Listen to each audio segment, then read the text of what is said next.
Bonjour à tous, c'est Karim, merci de me retrouver pour cette 5e vidéo déjà. Je reviens vers vous pour vous parler un petit peu des derniers rendez-vous que j'ai eu cette semaine. Donc j'ai rencontré le cardiologue, j'ai vu également le pneumologue et j'ai fait également, chose intéressante, une réunion d'information organisée par mon chirurgien, la nutritionniste. Donc c'est des réunions qu'ils font assez régulièrement de manière je crois trimestrielle.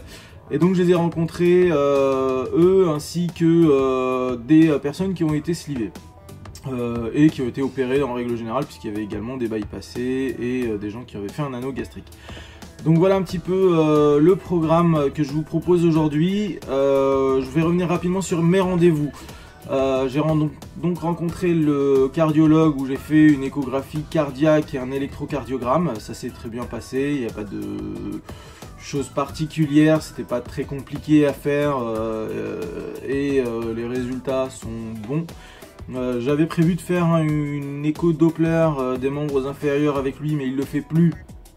Donc il a fallu que je trouve quelqu'un d'autre pour le faire à sa place.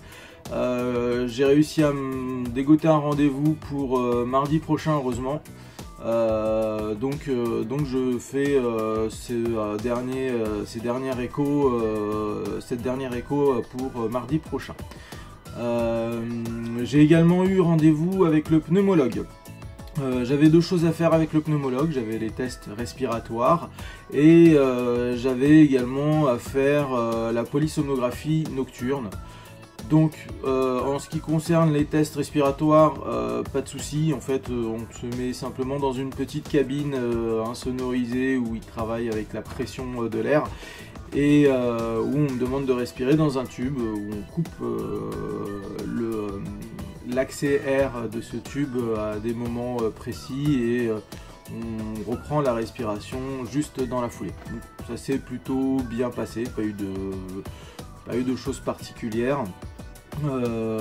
Maintenant, pour avoir l'apnée du sommeil, j'ai eu pour pouvoir faire la polysomnographie, j'ai eu quelques galères, puisqu'il a fallu que j'aille récupérer l'appareil qui est dans son autre cabinet qui est à l'autre bout de Paris. Il a fallu que j'aille le récupérer en plein milieu de l'après-midi, que je retourne lui ramener le lendemain matin, tout ça en bossant, sachant qu'il y a du boulot quand même qui m'attend professionnellement, et donc ça a été un petit peu galère. Donc j'aurai normalement les résultats lundi prochain, à savoir demain, puisqu'on est aujourd'hui le 17 septembre. Et je vais enfin pouvoir savoir si tout va bien, en tout cas j'espère le confirmer officiellement que je ne fais pas d'apnée du sommeil. En ce qui concerne le test, je vais vous mettre une petite photo normalement juste ici pour pouvoir vous montrer un petit peu à quoi je ressemblais avec cette machine. Concrètement c'est simplement une machine que j'avais autour du bras avec des fils qui en sortaient. Donc les fils je les ai mis au niveau de il y avait un capteur au niveau de la poitrine, un autre capteur au niveau de la trachée et également un petit capteur à mettre au niveau du doigt pour tout ce qui est rythme cardiaque, etc. Donc voilà, et j'ai passé la nuit avec ça, sachant qu'il y avait également une espèce de tube qui finit en fait dans le nez, où l'objectif en fait il n'envoie pas d'air, c'est simplement voir si la respiration est régulière et si il reçoit de l'air. Donc voilà un petit peu l'appareil en lui-même. J'ai passé moi une sale nuit parce que je ne supporte pas les choses sur moi, donc j'ai plutôt mal dormi à cause de ça. Les tuyaux pour moi ils étaient un peu gros, donc du coup au niveau du nez, pourtant je suis piffé, donc ça devrait pas poser de problème, mais en fait j'ai eu l'impression d'avoir le nez bouché toute la nuit. Et puis j'ai eu peur de débrancher l'appareil tout au long de la nuit, donc du coup ça a été un peu la croix à la bannière, puisque j'ai relativement mal dormi en me réveillant à peu près toutes les heures, toutes les 2 heures, en m'assurant que tout allait bien. Mais bon, c'est fait, j'espère ne pas avoir à le refaire et que les résultats seront bons. Et donc voilà un petit peu le test que j'ai fait. Et bon, et c'est pas très compliqué. Je suis un peu, je me plains, je suis un peu mon Calimero, mais il n'y a rien de compliqué, ça fait pas mal du tout.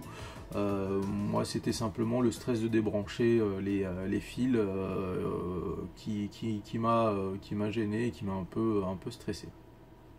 Donc voilà un petit peu le programme que j'ai eu cette semaine. Donc comme je vous l'ai dit, je récupère les résultats lundi. Lundi, j'ai également rendez-vous chez l'anesthésiste, lundi 18. Je vais pouvoir faire avec lui le premier bilan et premier point préparatoire à la fibroscopie, donc. J'ai ces deux résultats là lundi. Les prochains rendez-vous, ce sera pour la fibroscopie prévue normalement le 28 septembre. Et ensuite le 2 octobre où j'aurai rendez-vous avec le chirurgien avec mon dossier complet pour pouvoir, j'espère, planifier une date d'intervention. Donc voilà un petit peu comment s'est passée ma semaine. J'ai du coup fait une réunion d'information organisée par mon chirurgien et son équipe. C'est des rendez-vous qui font de manière semestrielle ou trimestrielle, je crois, et sur lesquels en fait l'objectif est de partager, de présenter un petit peu les différents types d'interventions possibles et qui présente un petit peu les avantages, les inconvénients, de pouvoir également présenter les risques de ces opérations, puisque ce sont des opérations qui sont risquées. Faut pas l'oublier, c'est des opérations qui sont lourdes et donc avec des conséquences dans le pire des cas.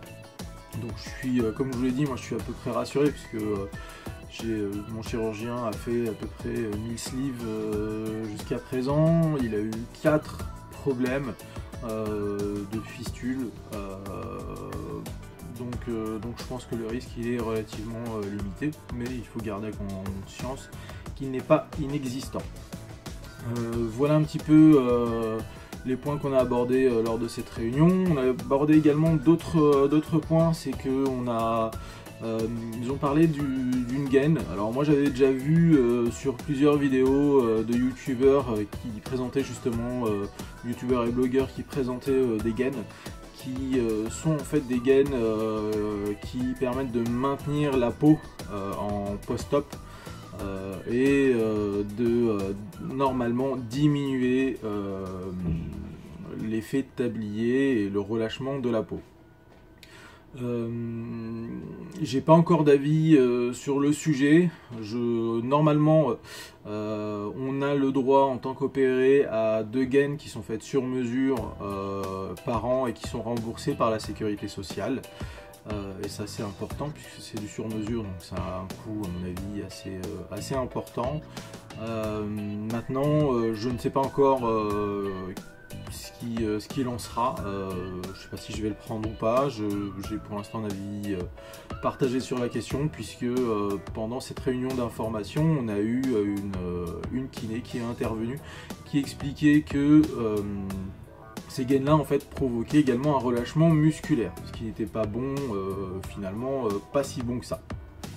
Donc les avis sont vraiment partagés sur ce sujet-là. En même temps, c'est des sujets qui sont assez récents.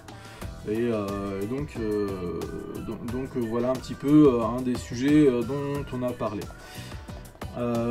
Autre point positif du coup, on a eu, comme je vous le disais, l'intervention d'une kiné qui expliquait un petit peu l'importance de la perte de poids et des effets que ça pouvait avoir sur le corps, notamment au niveau du maintien du dos, notamment au niveau de la posture, puisque forcément le centre de gravité avec la perte de poids va changer.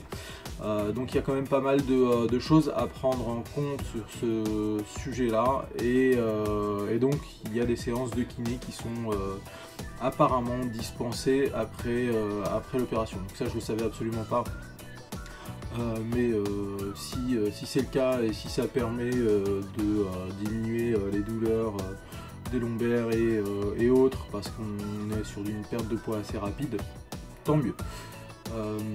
Le point positif vraiment de cette réunion d'information, en fait, ça a été de partager avec des gens qui se sont fait également opérer. On a vu, du coup, j'ai vu tout type d'opérations. C'était du bypass, c'était de la sleeve. Il y avait également de l'anneau gastrique, mais qui est passé sur du bypass après. Et donc j'ai pu voir quelques personnes qui ont eu un parcours vraiment exceptionnel, dont un monsieur qui a perdu près de 50 kg et qui aujourd'hui fait du sport à un relativement haut niveau, puisqu'il fait ce qu'on appelle l'Ironman, donc ces épreuves assez difficiles de course de vélo et de nage sur 120 km dans des conditions assez difficiles. Donc vraiment impressionné par ce monsieur qui, moi je le vois, impossible de se dire qu'il faisait 50 kg de plus. Et donc a priori ce sont des gens tous assez sympathiques et très ouverts pour pouvoir raconter un petit peu leur parcours. Et pour ça je les en remercie fortement. L'autre point que l'on a pu voir, ça a été de pouvoir interroger directement et d'écouter également les interrogations des autres auprès de l'équipe médicale, mais également auprès de ceux qui se sont fait opérer.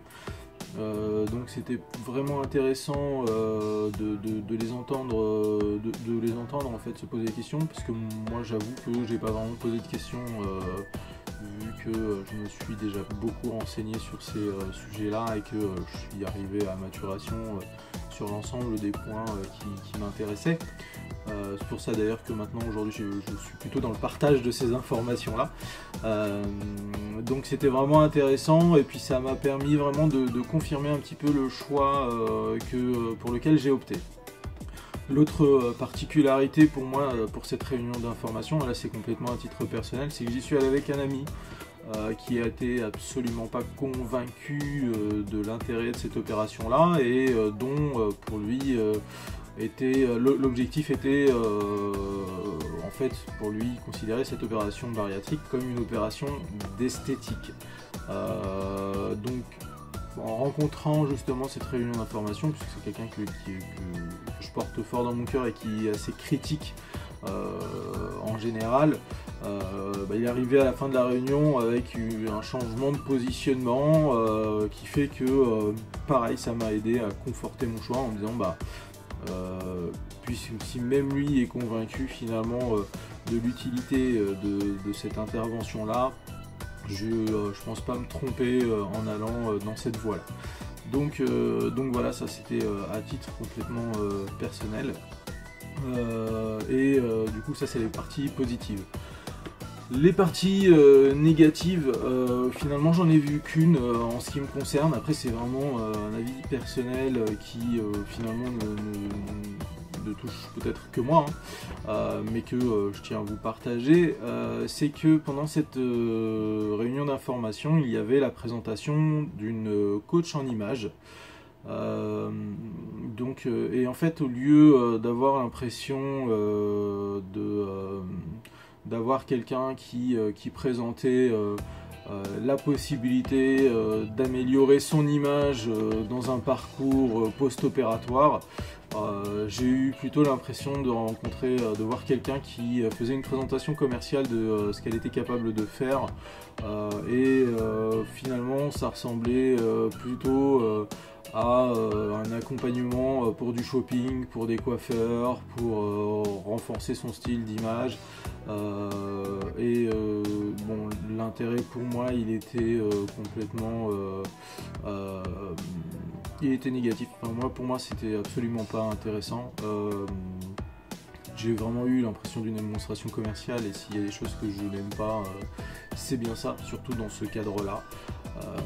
Et en plus de ça, j'ai vraiment eu cette sensation que ça s'adressait quasi exclusivement qu'aux femmes, parce que de l'accompagnement au shopping, moi j'en ai pas forcément besoin.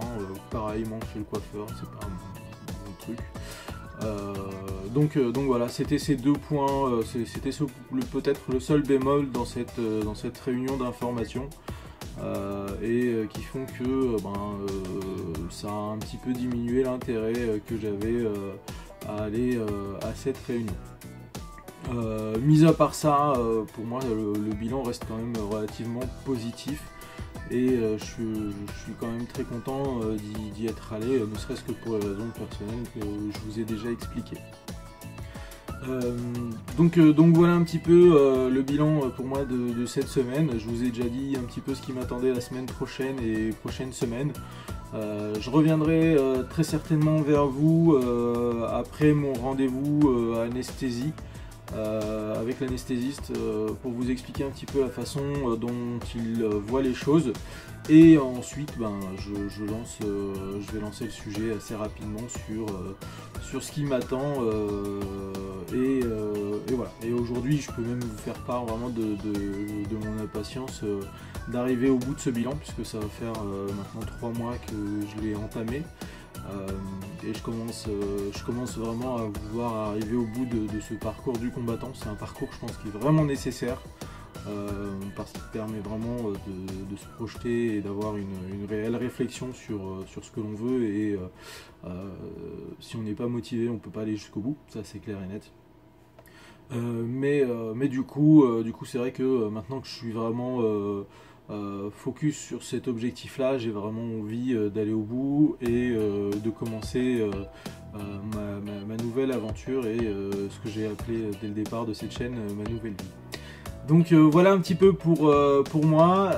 N'hésitez pas à me poser des questions, abonnez-vous, likez, partagez si vous voulez.